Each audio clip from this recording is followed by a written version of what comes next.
Hi, welcome. Grandma Honey here, and I have part 2 of our story, Rikki Tikki-Tavi, the one that's written by Rudyard Kipling and illustrated by Jerry Pickney. All right, let's get back to it.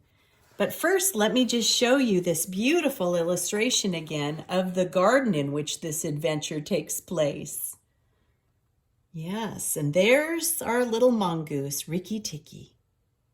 Okay, where we left off, Chachandra the muskrat had just been talking to Rikki Tikki and telling him that he could hear that Nag and Nagaina were outside the bathroom drain.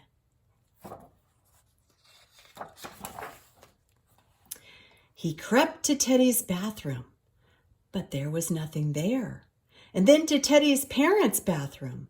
And at the bottom of the plaster wall, there was a brick pulled out to make a drain for the bathwater. And as Rikki Tikki listened, he heard Nag and Nagaina whispering together in the moonlight.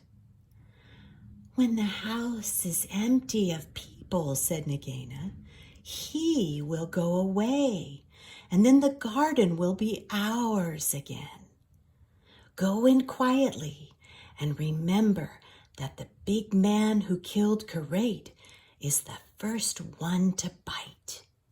Then come out and we will hunt for Rikki Tikki." "But are you sure we must kill the people?"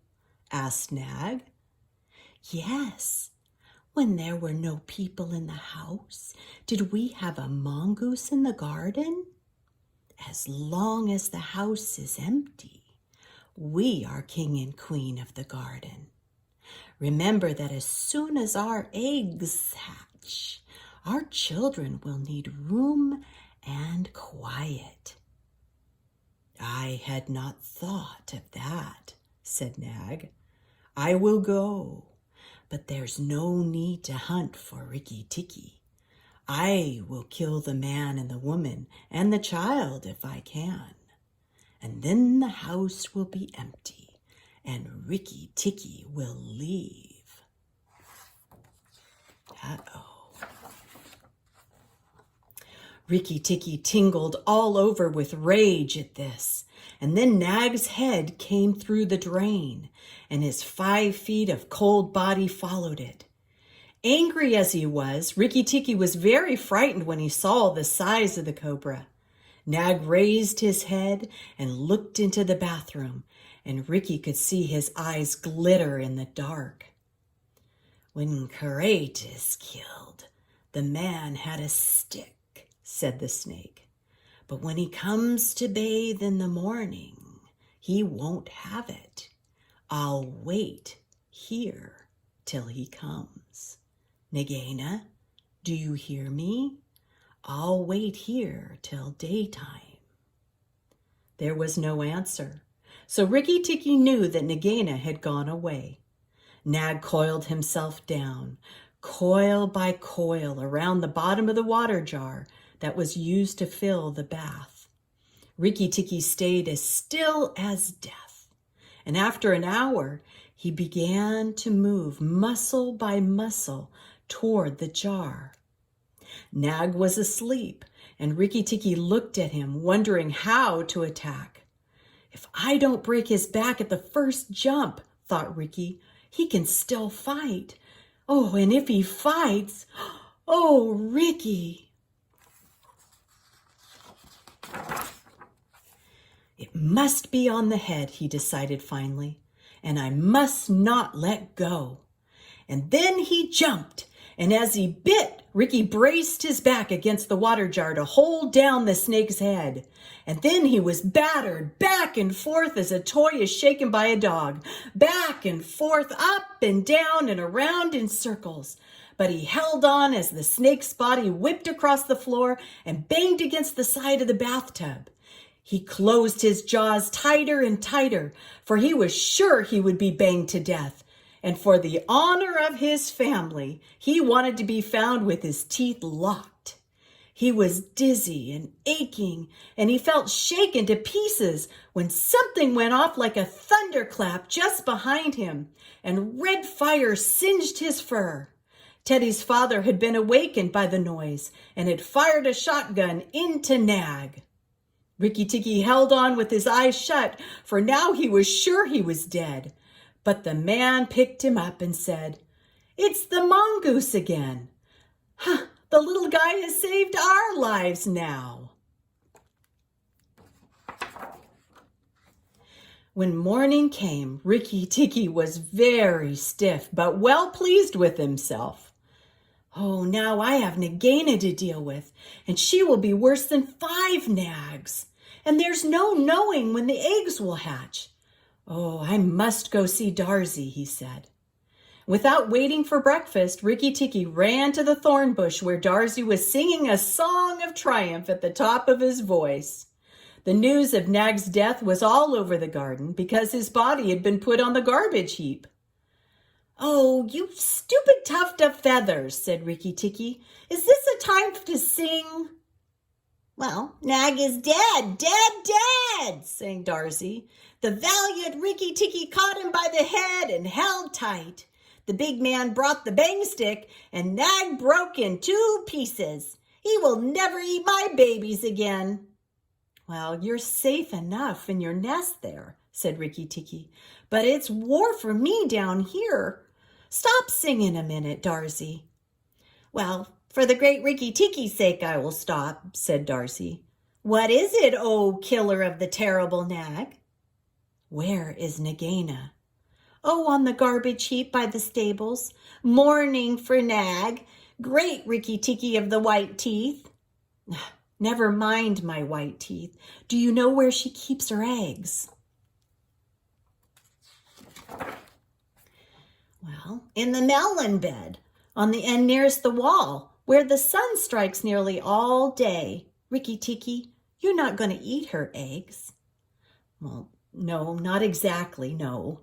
Darzy, you can fly off to the stables and pretend that your wing is broken and let Nagaina chase you back to this bush, huh? I must get to the melon bed, and if I weren't there now, if I was, she'd see me." Well, Darzy knew that Nagaina's children were born in eggs like his own, so he didn't think it was fair to kill them. But his wife was a sensible bird, and she knew that a cobra's eggs meant young cobras later on. So she flew from the nest and left Darzy to keep the babies warm. She flew in front of Nagaina and cried out, "Ah, my wing, it's broken! The boy in the house threw a stone at me and broke it." Nagaina lifted up her head and hissed, "You've picked a bad place to be lame in." And she moved towards the bird, slipping along over the dust.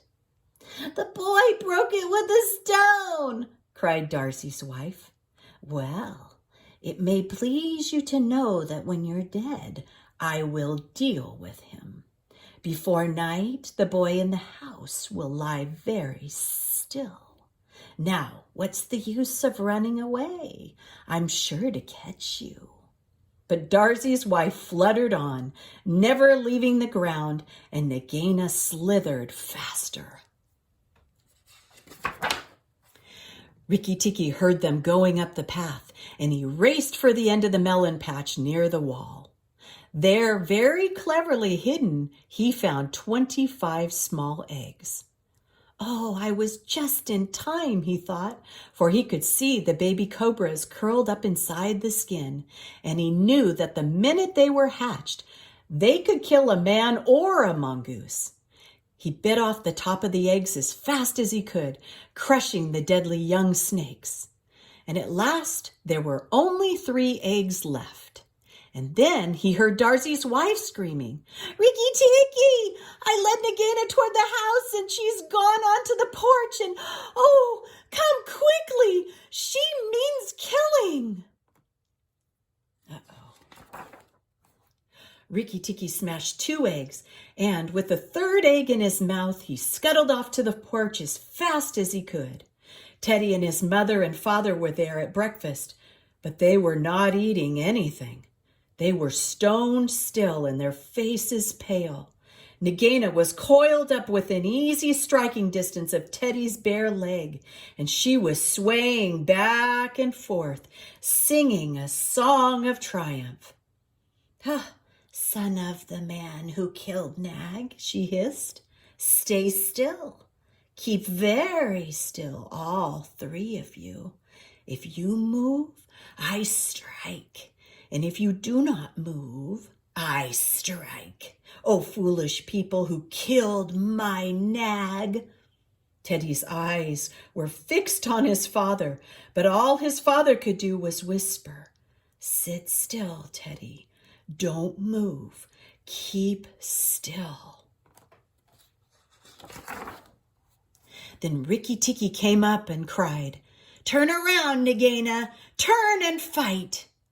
"Oh, all in good time," she said without moving her eyes. "I'll deal with you later. Look at your friends, Rikki Tikki. They dare not move, and if you come a step nearer, I strike." "Look at your eggs in the melon patch," said Rikki Tikki. "Go look, Nagaina." The snake turned her half around and saw the egg. "Give it to me," she said. Rikki Tikki held the egg. "What price for a snake's egg?" "For a young cobra. For the very last of the brood. The ants are eating all the others down by the melon patch." Nagaina, she spun around, forgetting everything for the sake of one egg. And Rikki Tikki saw Teddy's father grab Teddy by the shoulder and drag him across the table with the teacups out of the reach of Nagaina. "Trick, trick, tricked," called Rikki Tikki. "The boy is safe, and it was I that caught Nag last night in the bathroom. He threw me back and forth, but he could not shake me off. He was dead before the man killed him. I did it. Come, Nagaina, come and fight me." Nagaina saw that she had lost her chance for killing Teddy, and the egg lay between Rikki Tikki's paws. "Give me the egg, Rikki Tikki, and I will go away and never come back," she said. "Yes, you'll never come back, because you'll be dead. Fight, snake! The man is gone for his gun. Fight!" Rikki Tikki was bounding all around Nagaina, keeping just out of her reach. Nagaina gathered herself together and struck out at him. Rikki Tikki jumped up and back, and again and again and again she struck, and each time her head hit with a whack on the matting of the porch. Then Rikki Tikki danced in a circle to get behind her, and Nagaina spun around to face him. Rikki Tikki had forgotten the egg. It lay on the porch, and Nagaina came nearer and nearer to it, till at last, while Rikki Tikki was taking a breath, she caught it in her mouth, turned to the steps, and flew down the path with Rikki Tikki behind her. Rikki Tikki knew that he must catch her, or all the trouble would begin again. She headed straight for the long grass by the thorn bush, and as he was running, Rikki Tikki heard Darzee still singing his song of triumph. But Darzee's wife was smarter. She flew off her nest, and as Nagaina came along, she flapped her wings at Nagaina's head. Nagaina only lowered her head and went on. But the instant's delay let Rikki Tikki catch up to her, and as she plunged into the hole where she and Nag used to live, his little white teeth were clenched on her tail. Rikki Tikki went down with her, and very few mongooses, however wise and old they may be, care to follow a cobra into its hole. It was dark in the hole, and Rikki Tikki never knew when it might widen and give Nagaina room to turn and strike him. When the grass by the mouth of the hole had stopped waving, Darzy said, "Oh, it's all over with Rikki Tikki. We must sing his death song, for Nagaina will surely kill him underground." So he sang a very mournful song that he had just made up. And right at the saddest part, the grass quivered again, and Rikki Tikki dragged himself out of the hole, leg by leg, licking his whiskers. Rikki Tikki shook some of the dust off of his fur, and he sneezed. Achoo! "It's all over," he said. "The snake will never come out again." And the red ants that lived between the grass stems heard him, and they began to troop down to the hole to see if he had spoken the truth. When Rikki Tikki got to the house, Teddy and Teddy's mother and Teddy's father came out, and they almost cried over him. And that night he ate everything that was given to him until he could eat no more. He went to bed on Teddy's shoulder, where Teddy's mother saw him when she looked in late at night. "Oh, he saved our lives," she said to her husband. "Just think, he saved all our lives." And Rikki Tikki woke up with a jump, for all mongooses are light sleepers. "Oh, it's you," he said. What are you awake for? All the cobras are dead, and if they weren't, I'm here." And Rikki Tikki had a right to be proud of himself. And he kept the garden as a mongoose should keep it, with tooth and jump and spring and bite, till never a cobra dared to show its head inside the walls. The end. And that's our story for today. Rikki Tikki-Tavi. Bye-bye for now. Be blessed.